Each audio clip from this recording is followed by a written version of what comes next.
Thank you very much, Tony, for that kind introduction. Let me thank the Catholic Commission for Employment Relations for this very great privilege to deliver this third lecture in honour of Bishop Kevin Manning. I too want to acknowledge the Indigenous people of Sydney. I'm often reminded about what happened when the First Fleet arrived here and the east coast of Australia was annexed on behalf of the British Crown without the consent of its Indigenous peoples. It was indeed, to use the Prime Minister's word, a defining moment for the nation, but it was obviously a very salutary moment for its Indigenous peoples. And I remonstrated with the Prime Minister in relation to his nomination of that date as the country's most defining moment, urging him to view those events through the eyes of the Indigenous peoples of this beautiful harbour. And I urged in him a better perspective on what he might have said were the defining moments of Australia's 50,000 plus years of history. I urged upon him that he might have nominated 3 events. He should have arrogated the right to nominate 3 important events in our long history. The first being the crossing of the land bridge by the original Australians some 53,000 plus years ago. Secondly, it would then be appropriate to say that the landing of European settlers here in Sydney Harbour 200 plus years ago was indeed another defining moment.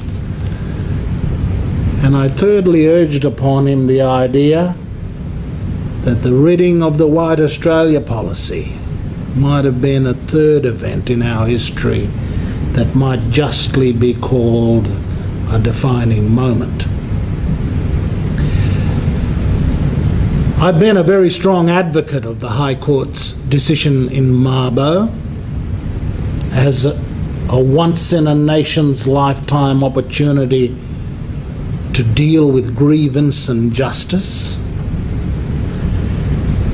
More than 2 decades after the High Court's decision, I am still somewhat dismayed that we as a country have not embraced the full meaning of Mabo. And I might very briefly remind you of what I think is so important about that decision and Prime Minister Paul Keating's understanding of its importance when he defended that decision and enacted the Native Title Act in 1993. You see, the High Court was grappling with in Mabo an issue that convulses nations around the world. What are most conflicts about, if not about territory and about history? Nations across the planet are convulsed by historical grievances. And these grievances never go away if they're not properly confronted and dealt with. As much as we might urge a forgetting, peoples never let go of grievance. And of course, the Indigenous grievance in relation to the unilateral annexation of the Australian continent by the British settlers in 1788 is a grievance that still roils our country. And the High Court had to determine in Mabo a fundamental conflict between the law of England and the facts of history. Because the High Court had to look at all of the jurisprudence of the common law of England enacted across the world by common law courts. And it could not avoid the truth that in the British colonies in North America, in Asia, in Africa, there were numerous Mabo-type decisions that had been ruled upon over 2 centuries. Because the truth is that the English common law tradition includes a fundamental respect of the rights of those who occupy land. The English legal tradition is based on the idea that the occupant must be presumed to be the possessor. And the doctrine of native title has its source in the common law's respect of the rights of the possessor. And if that law had been applied in 1788, there would have been universal recognition that the natives of this continent were the comprehensive owners of all of the land. But of course that recognition was not afforded, and there were 204 years of dispossession based on the wrong law.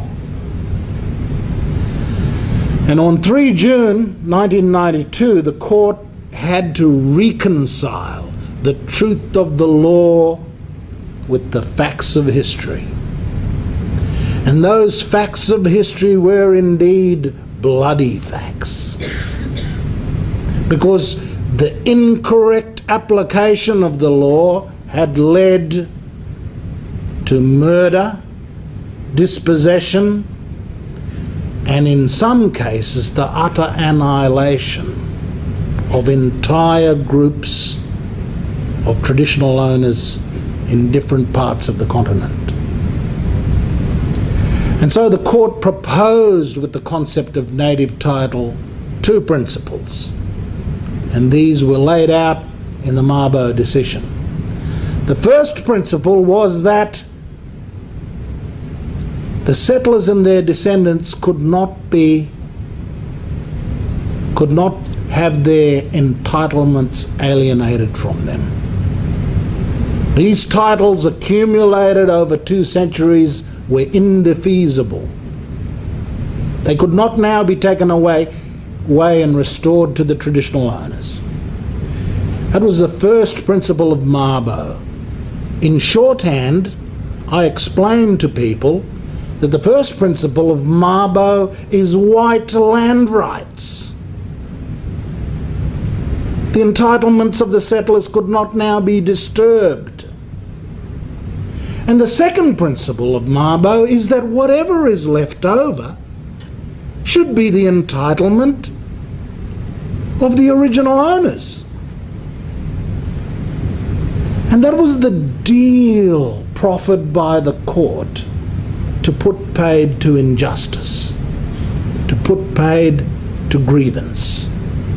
The whitefellas keep everything they've accumulated, and the Indigenous should get what is left over.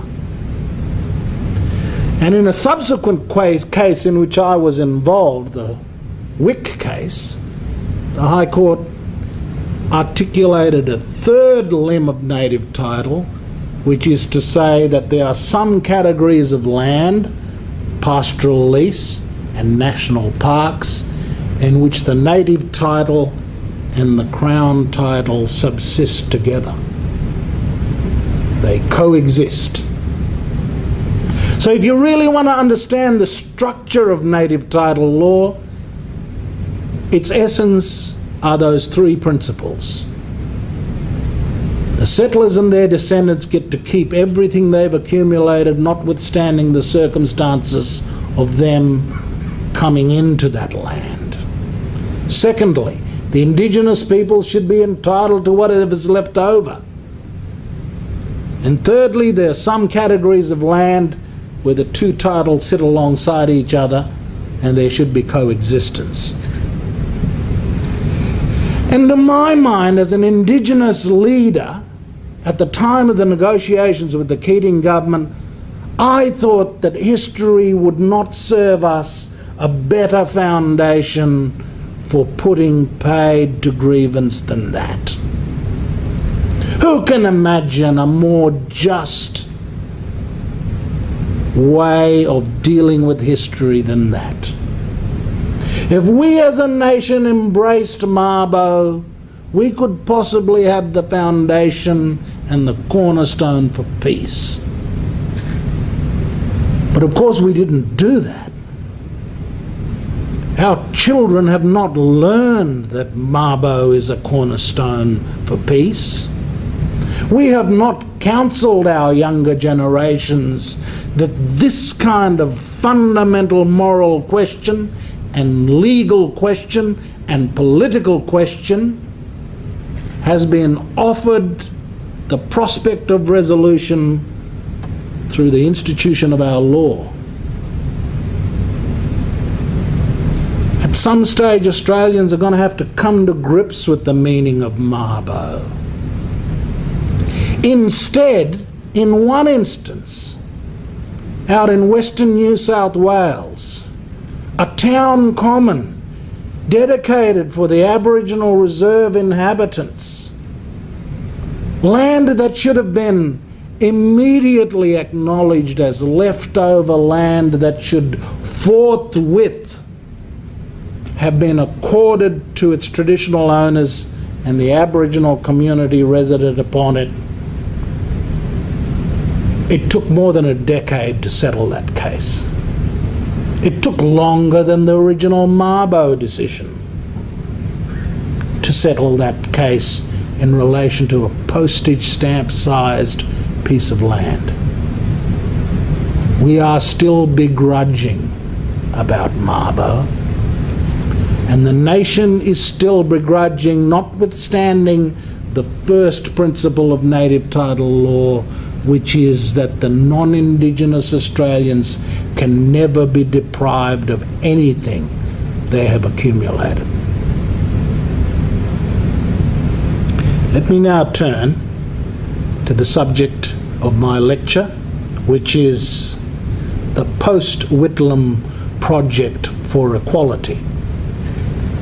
In my original oration in honour of Prime Minister Whitlam, I went on to discuss where I depart from my fellow Whitlamites in relation to the post-Whitlam agenda for equality. I said, the post-Whitlam project for equality for the most disadvantaged must abandon much of the accumulated progressive theology on how the poor need not always be with us. So tonight I want to talk about these ideas that have been very bracing for my friends on the progressive left. It is the point at which I have parted ways in relation to social justice and equality. My thinking has diverged from the weight of progressive opinion and practice about how it is that we might rise above misery and disadvantage. And I want to try to urge those views once again tonight, because I've not had cause to change my mind yet. The fundamental reason why I part ways with the middle class left is that, like them, I believe my primary loyalties are to the poor. My parents were not just working class, they were in a state of servitude in their working lives. They weren't just the working class. And so my primary loyalties is to the people at the very bottom end of the Australian pyramid. And like many of you, I hold a fundamental, visceral sense of loyalty to their prospects. But I have to acknowledge that I am middle class. Whilst my loyalties might be with people from the bottom, I am socio-economically bourgeois. And all of us who possess these native loyalties to the class of our fathers and our grandfathers and great-grandfathers must first face the fact that we are not working class. They may have been, but we are not. In fact, we are significantly advantaged. There is not much difference in the class situation of myself and a fellow from the conservative right who come from a more advantaged background. In class terms, I occupy the same class as people who came from privileged origins. And of course, the old intellectual analysis of the Labor left understood that we should first look to the actual class condition rather than our putative loyalties. So I'm always trying to remind myself that I come from now a privileged class. I'm a member of a middle class. And much of my thinking is very much influenced because of my class position. And I often remonstrate with my friends on the left in relation to this matter. I actually think that in the old intellectual tradition of the left, a middle class left is in fact a misnomer. It is intellectually impossible to be part of an actual middle class left. And tonight I want to take you through some ideas that I think, from our point of view in Cape York Peninsula and my own thinking about these things, that in fact a lot of social progress is impeded by those of us from the middle class left who have not woken up to the fact that we advocate a certain set of policies that actually make the project for equality harder.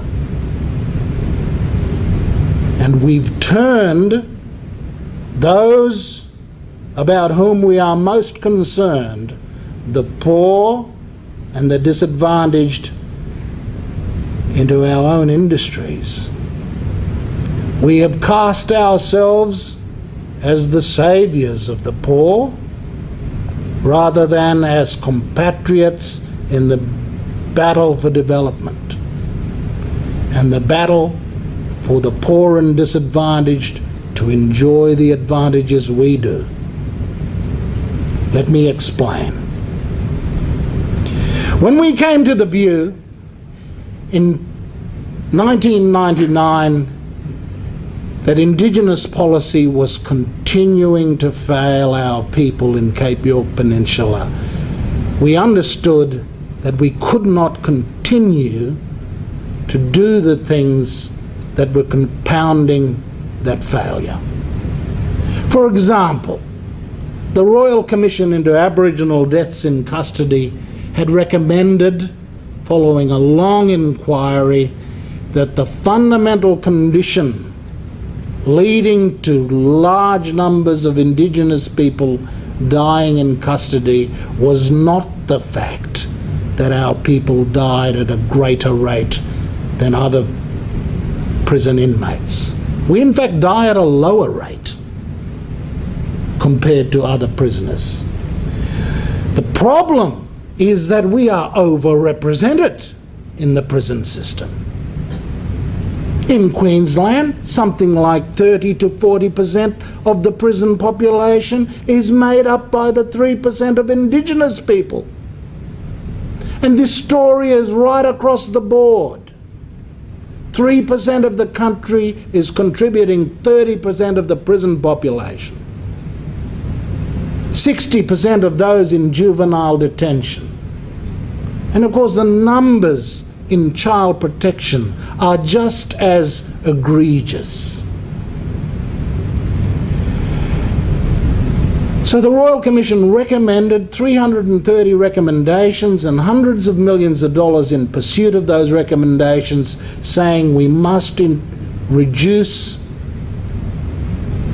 the overrepresentation of Indigenous people in the criminal justice system. And at the halfway mark, when we came to reconsider our policy thinking in Cape York, those numbers, after 10 years of pursuit of those recommendations, the prison numbers had doubled. We could set ourselves national recommendations and goals and throw money in pursuit of them, and the prison numbers still go up. So we forced a rethink of our position in Cape York. And the question we asked ourselves was, well, how does progress happen? How do people become more equal? How do people rise up in the world? What is the formula for success? And our analysis led us to what we call the staircase theory of advancement. We think the world works like this. The staircase has these three elements. In the gigantic pyramid of society, where our people occupy the bottommost ditch in that pyramid, how could we conceive a way forward? We thought the staircase explained how we might do it. And the staircase has three components, the foundations of which are social and cultural norms within neighbourhoods, within communities, amongst peoples, where communities have expectations of one another and every individual exercises their responsibility to their families, to their children, to their neighbours, to their community. There's responsibility and respect. And those norms that we should bring up children to nurture them and develop their talents so that they can have fulfilling lives. All of those norms we felt served people well. And we looked at Asian Australians, we looked at Asian Americans, and we saw people poorer than us coming to this country with even less material advantage than we had, and yet served with strong social and cultural norms, they prospered. They went shooting up the stairs of opportunity because they bequeathed to their children very strong norms that served them well. So we thought stairs need strong foundations. The second part of the stairs is the infrastructure underpinning the stairs. Staircases need strong supports. And in our view, that represented opportunity. the structures of our opportunity that underpin the staircase. And in fact, our thinking went beyond the idea of opportunity to what Amartya Sen, the Nobel laureate, called capabilities. The idea of capabilities, according to Amartya Sen, is the idea that everyone needs capabilities in order to choose lives they have reason to value. And that became our catch cry. We loved Amartya Sen's formula. We liked the idea that we should put all of our people in a position where they have the capabilities to choose lives they have reason to value. We don't know what kind of lives individuals will value, but we do want them to have the capabilities to choose. And you don't really have choice. And this was where Sen was so perspicacious in relation to the liberal conceit that somehow choice is just a great power by itself. You see, Sen pointed out that in order to really have choice, you have to have capabilities.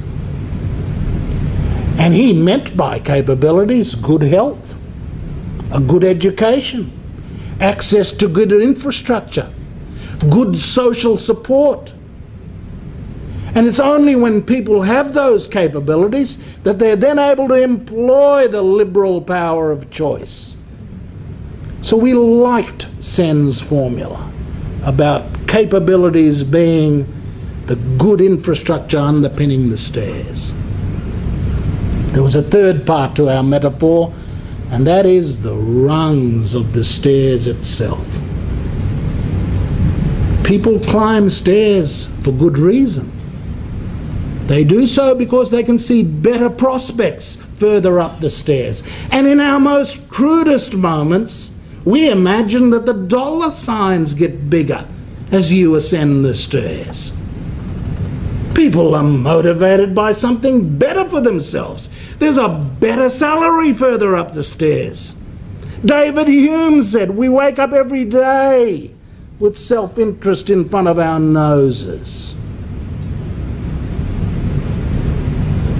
That was our eureka moment, really, when we understood that humans are motivated for something better for themselves and their children.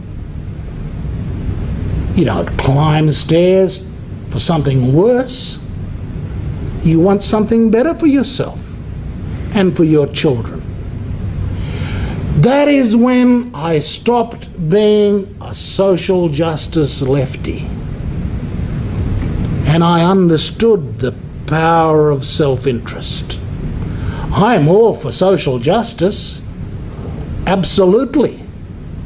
But I came to realize that the motivation for development and the motivation for progress, the Liberals have it right. The engine of progress burns within the breasts of individuals because they want something better for themselves, and they want something better for the child that they're clutching in their arms. The mother wants something better for her child because she wishes for a better future for her. For all of those years prior to that point, when I had abjured self-interest, when I had misunderstood the liberal argument, came to me as a great regret. I had swallowed this misapprehension about Adam Smith's argument about self-interest. The Liberals have got a point and a half. Because at the end of the day, who climbs stairs? Real human beings climb stairs. Real families climb stairs. Your grandparents who come out of the mud holes of Ireland and the coal mines of England, bereft of anything in their bank accounts, no privilege accompanying them, rose up in the world in pursuit of a better life for themselves and for their children, and they bequeathed that. They climbed a few rungs up the stairs, and the next generation climbed a few more, and then the next child entered university. And regularly now, our children go to university. As a matter of course, they partake of privilege. This is, for many of us, distasteful conversation. This is, for many of us, an equivocal conversation because we equate self-interest with selfishness. But in my view, the two are not to be equated. I'm here to sanctify self-interest. I'm here to sanctify self-interest because I know each and every one in this room pursues self-interest and has pursued self-interest in their lives. We want better careers. We want more pay. We want a little bit more better for ourselves. That doesn't abrogate any filial importance that we attach to our neighbours and our communities. That does not mean we do not also have other regard, as Adam Smith called it. It is to fairly and squarely face up to the fact that self-interest is a human motivation. And to the extent that we counsel the disadvantaged to reject self-interest, we are basically saying to them, you should follow a different prescription from the prescription we follow. And it is that hypocrisy that most disturbs me about the social policies people from our class preach. It is that hypocrisy which I most viscerally reject when it comes to social policy thinking. I hate it. I hate it when advantaged people counsel disadvantaged people that they should not pursue their own self-interests when we routinely do. When we do as a matter of course. Real humans must climb stairs, and when all of us are climbing, when all of us in the village, when all of us in the community are climbing to a better life, and we will climb at a different rate of knots, we're not all going to climb at the same speed and at the same time. The world doesn't have a formula for that to happen.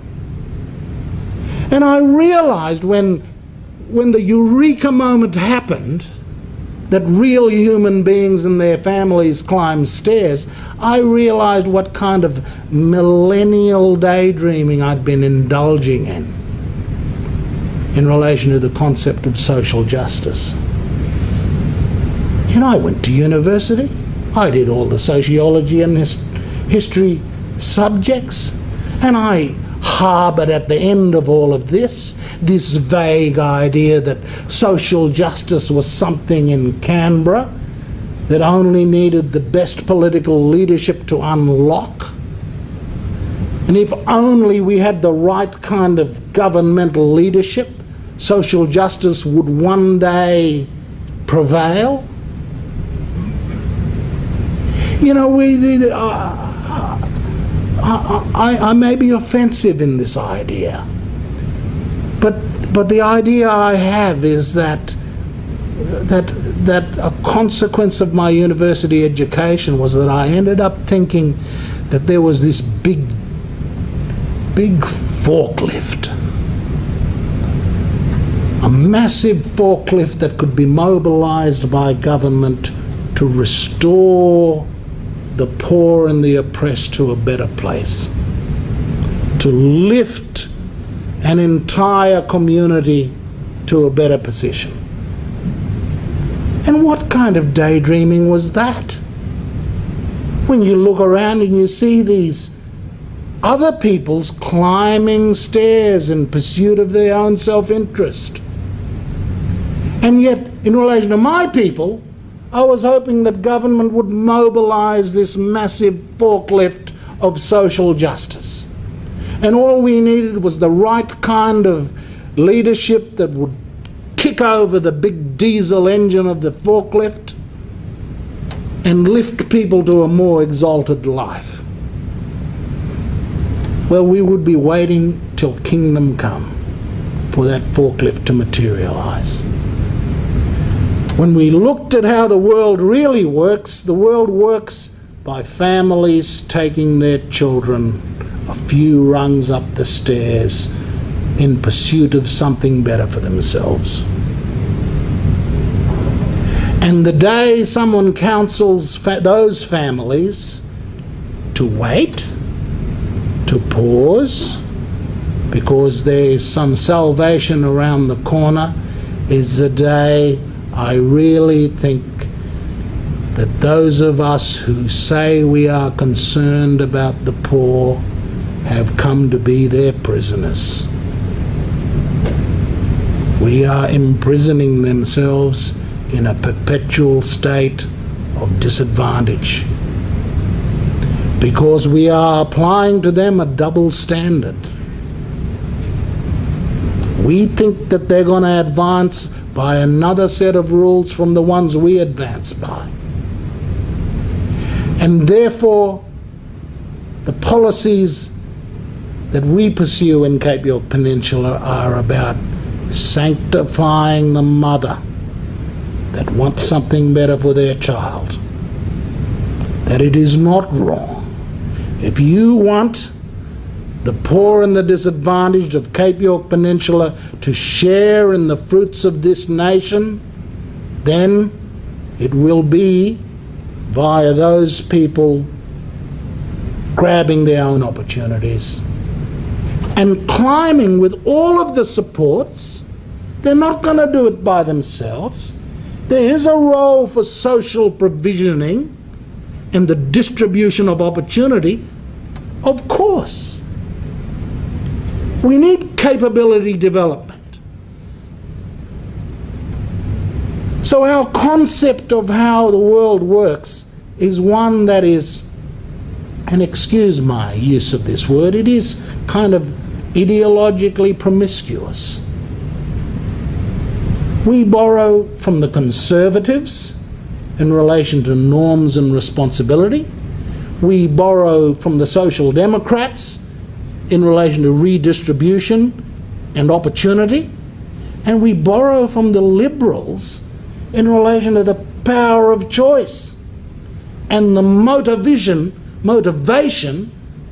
for a better life. And we've got to combine those three political traditions together if we're going to make a way forward. Well, I don't cling to either of those three schools or any of them. I believe that a proper society has a good dose of conservatism, has a good dose of Labour social democracy, and a good dose of liberalism. And we've got to combine those three traditions together in the right way, rather than being hidebound in relation to a narrow idea of opportunity that condemns people to no progress at all. Let me tell you what I mean by that. You can have all of the opportunity of penicillin you like down at the clinic. You can have the best school on offer down the road. But if a mother and a father are not going to take their child up to the clinic for the penicillin, how is she going to avoid lifelong deafness? How is she going to avoid rheumatic heart disease? We can supply a good clinic and good nurses and good doctors and all of the medicine in the world, but if the parents don't take personal responsibility, how are we going to pull it all together? If you have a good school down the road with the best teachers and a good program, if mum and dad don't take personal responsibility, how are you going to turn it into capability? So we join the idea, the conservative idea of personal responsibility, with the social democratic idea of equal opportunity, and we say that that is how you build capability. Responsibility plus opportunity equals capability. And of course our friends in different parts of the political argument are distressed about us borrowing from all political traditions. They're distressed about the idea of personal responsibility. And when we talk about responsibility, our old friends become antagonistic, and they resist our argument and the policies we have in relation to personal responsibility. But I say to you, you have never lived a night. You have never lived a night in circumstances where the breakdown of personal responsibility produces such tragedy. And we've gone in the welfare era from a strong people that survived a racist history of exclusion and discrimination. We survived with some very strong things that have begun to unravel on us. The imprisonment rate in the Kimberleys in the early 1960s was lower than the Western Australian average. Think about that. The imprisonment rate of Indigenous people in the Kimberleys was lower in 1963 than it was for whitefellas. And yet now, Indigenous people, such a small percentage of the population, are brimming in the prisons. And we trace the breakdown of social norms and social structures in our community with the passive welfare era. 4 decades plus of money for nothing and exclusion from the real economy of Australia has produced an intergenerational breakdown and a rise of social problems. And I reject utterly the prescription that we have a right to welfare. Let's have a think about that idea. Let's say to the Indigenes of Australia who occupy the very bottom of the social and economic pyramid of Australia, let's say to them, you have a right to welfare. What does that really mean when you say that? Is that a measure of your compassion? Yes, perhaps. You think it does. We all think that when we say that the poor have got a right to welfare, that it is a measure of our compassion. But might it also be an idea that when we say the poor have got a right to welfare, that they have a right to remain at the bottom of the pyramid? What else has it meant? We're virtually saying to Indigenous Australians, you have a right to remain at the very bottom of the Australian pyramid. You don't have a right to partake equally with every one of us in the advantages of being an Australian. And that is why I have so firmly rejected the ideology that we have a right to welfare. Nay, we have a greater right. We've got a right to a fair place in this country and a fair share in this country. Don't tell me we've got a right to remain at the bottom on barely enough money to get by. We've got a greater right. We've got a right for our children to have jobs and to participate in the economy and the society. And we particularly have a right not to be perpetually managed in a state of dependency. You can imagine that these ideas are not fully and warmly embraced in the debates we have about Indigenous policy. But in our first principles return to the idea of the meaning of social justice, we had to abandon the millennial dream that somehow someone was going to restore us to a better place in this country via a different formula than that which applied to advantaged Australians. And we've had a long debate about this in our part of the world, and it is a debate that, might I say, in these confines, we have not won. I think the consensus is still largely against us.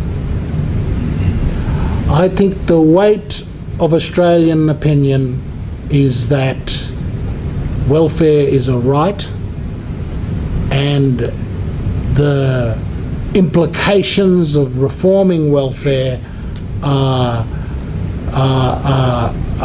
too hard to contemplate, and therefore the Indigenous, no matter how much welfare is unravelling their communities, we can't really in a full way address those problems at this time in our history. We've trialled the idea of conditional welfare. It is an idea I have not had cause to change my mind about. I think welfare should be conditional. There should be conditions attached to welfare. It's different from self-earned money. When you earn your own money, you should be free to apply it in the way you choose. In our trial in Cape York Peninsula, we said there should be some basic conditions attached to the receipt of welfare. And these conditions were, you should send your children to school. That's a basic responsibility if you're getting money on their behalf, to send them to school, to ensure that they're not neglected, and you fulfill all of your responsibilities as a parent. They seem to me to be conditions that ought to apply to everyone that receives welfare. And of course, a large proportion of our people, they fulfill those responsibilities as a matter of course, and that's a good thing. It is a great thing that people don't need to be reminded about their responsibilities. But I'm concerned about those children whose parents are not taking heed of those basic responsibilities. I'm concerned about the children whose parents blow all their money. The other weekend I was in my hometown and I see all these children pelting at these mangoes off the tree, and the mangoes are not yet ripe, they're quite green, and the kids are eating it, and we're telling them that, the kids, those mangoes have got sap running out of them. And they turn around and say, we're hungry. We're hungry because our parents have blown the money at the pokies in Cooktown, or they've been drinking all night. It is those children that I'm concerned about, those children whose parents receive money from government and don't spend it for their benefit. I fear that our argument for reform of welfare on behalf of the most disadvantaged communities in the country is an argument that we are yet to win. But unless anyone here can tell me of a better way of guaranteeing that kids don't go around searching for food, I'd like to hear of a better idea. Finally, I argue in favour of the politics of the radical centre. When we search for the right ideas of the Social Democrats, the Conservatives and the Liberals, we hunt for the radical centre. And unfortunately, the idea of the third way politics has fallen by the wayside. Those social democratic parties of the 80s and 90s that pursued third way thinking have now, that agenda has been exhausted. I don't think it should be. At the end of the day, I don't think an ultra-left politics has got any good for us, or an ultra-right politics. At the end of the day, the two big tribes, it's a combination of the ideas from both that will produce the right kind of ideas. I'm interested in how we achieve left-wing objectives through right-wing means, and so on. I want a better society. I want a more equal society. I want a society where everybody's got chance and opportunity. The Whitlam Project for Equality is one I hold sacrosanct. But how we achieve that is where I part ways with much of the thinking of the educated left that benefited from those original policies. And my charge against my friends from that era, my charge is that you have forgotten how it is that you came about being advantaged. You've forgotten how it is that you have yourselves become advantaged. You've become advantaged. You now own good homes. Your real estate prices have risen. Your children go to good schools. And yet you pursue a set of prescriptions in relation to the disadvantage that, when you look at it objectively, could not be more calculated to keep the disadvantage down.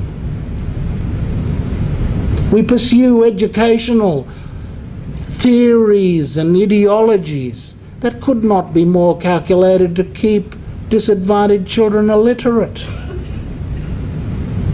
Even though we show time and again how the explicit instruction of reading can produce kids from the bush who can speak English like anybody else, notwithstanding that we pursue a certain set of educational ideologies that produce generations of my grandchildren and nephews and nieces that can't read like my father did, that cannot even read like my grandfather did in the mission. It is as if we've pursued a project for the last 30 years that was about making it harder for the disadvantaged to rise up in the world. And I make that charge against ourselves. I most make that charge against ourselves. And one of the explanations for that phenomenon is that we've kind of created industries around the poor. The great African-American intellectual who coined the phrase, "the poor are a gold mine," had this point very much in mind. We have created industries around the disadvantaged. And the problem with those industries that we often call service delivery and social services, the problem I have with many of them is that it's about us. It's about our jobs and our programs and our organisations and our careers. It's not really about raising people up from disadvantage. Daniel Moynihan, the famous American senator, in 1963 said in his advice that too many of these social programs are about feeding the sparrows while feeding the horses. The sparrows were the disadvantaged, and the horses were the service providers. Moynihan was onto this problem decades ago, that too much of what we do in the field of social services is about feeding the sparrows while feeding the horses. And there is a lot of legitimate social service and support, but I reject the idea when people from the housing department come to our communities and say, home ownership is not for you people. We will be setting these people up for failure if we pursue a policy of encouraging home ownership amongst these Aboriginal families. And then I turn around to the meeting room and I ask everyone around the table, which of you is paying off a mortgage? And all of the hands go up. We prescribe one thing for the disadvantaged and we have another policy in relation to ourselves. And it is that hypocrisy which most grates with me. I have a very challenging thing to say to compassionate people about social services. Ask yourselves, you have to ask yourself a hard question.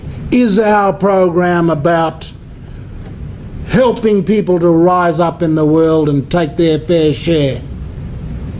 Because if it's not about that, then what is it about?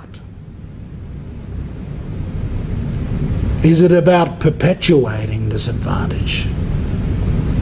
We should be about social change and social uplift, not managing disadvantage. And I challenge everyone involved in the work that we're all involved in. I challenge myself. I ask myself, is what we're doing really just servicing an ongoing problem? And that we don't really have a genuine vision and a program for uplift? Out of the most humble beginnings, great things can come. And we've got to stop having a low belief in those whom we serve. I know many illiterate mothers like my own could not speak a word of English. Horribly traumatic youth. And yet she gave me things that are more valuable than gold. A mother that sends you to school every day, washed, fed to the best of her ability. Out of those humble things, great things grow if you have belief in people. And my charge against the educated, university-educated left that is in the field of compassion is a charge to the effect that, are we holding the poor back? Have we made the poor our business? And in Indigenous Australia, we have come to the state. We are in the state in Indigenous policy where all of the action, all of the activity, all of the responsibility is in the hands of the social service providers. Our entire destiny is tied up in $25 billion worth of social service delivery. The Aboriginal patient is near catatonic on the table. And we have an active industry, employment, child protection. I sit with some child protection people and during the course of the conversation they tell me our group home gets $5,000 per week per child. $5,000 per week per child. to provide a group home facility for those children. And then they start using words like our industry, our child protection industry. And of course the government has outsourced child protection to ex-bureaucrats from the department who've set up their group home facilities for children in need of protection. We have this mushrooming of service delivery programs that are premised on the Aboriginal patient being completely passive. The Aboriginal patient is only good for the budgetary allocations it justifies. And so, finally this evening, I want to say to those who are concerned about the question of the post-Whitlam project for equality that we have got to do some serious thinking about the future. These problems I see in my own community are not nearly all that different from problems I see in the white community. These disadvantaged white communities exhibit the same problems. Intergenerational welfare dependency results in very similar problems.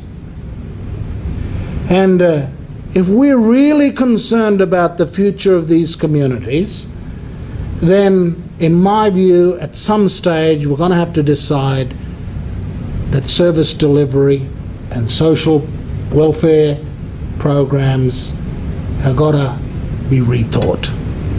We've got to come to a point that this stuff just doesn't turn things around. We've got to have a development approach. We've got to apply the rules of development to our most disadvantaged communities, white and black. Not a social welfare approach. We've got to apply a development approach. And I say only half in jest that we've created third and fourth generation programs in support of dysfunctional and broken down families.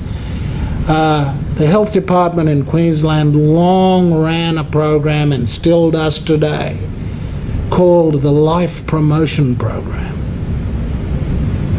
And you can understand a program called Life Promotion. Yeah, problems of suicide and everything else, ill health, early death, low life expectancy. You can imagine how a title like that might come about, Life Promotion. But have we not reached the absolute dead end of service delivery when we're about promoting life? The only other program beyond life promotion is breathing promotion. We've got to realise that we have gone down this cul-de-sac and we're now faced with the idea that we've exhausted all that we can do through social welfare provisioning thinking. And instead, we have to understand that we have a development problem in these communities. And we need these communities to partake in the opportunities that the rest of us routinely enjoy. And I see this as a desperate requisite, not just for Indigenous Australian communities, but for the most disadvantaged immigrant and white communities in this country as well. Of course there's a role for social services. That is not what I'm saying. But we've got to be very clear that this set of social programs are important. They're about building capabilities within the family and supporting them to get back on their own feet. If we intervene in behalf of families where there's a child protection issue, we must run as fast as we can and as hard as we can to support those families to take care of their children. And if we have to oblige them to do it, Isn't it better to oblige a family to put money aside for the food and the fridge and the blankets and the bed? Isn't it better to oblige that than the kids get carted off?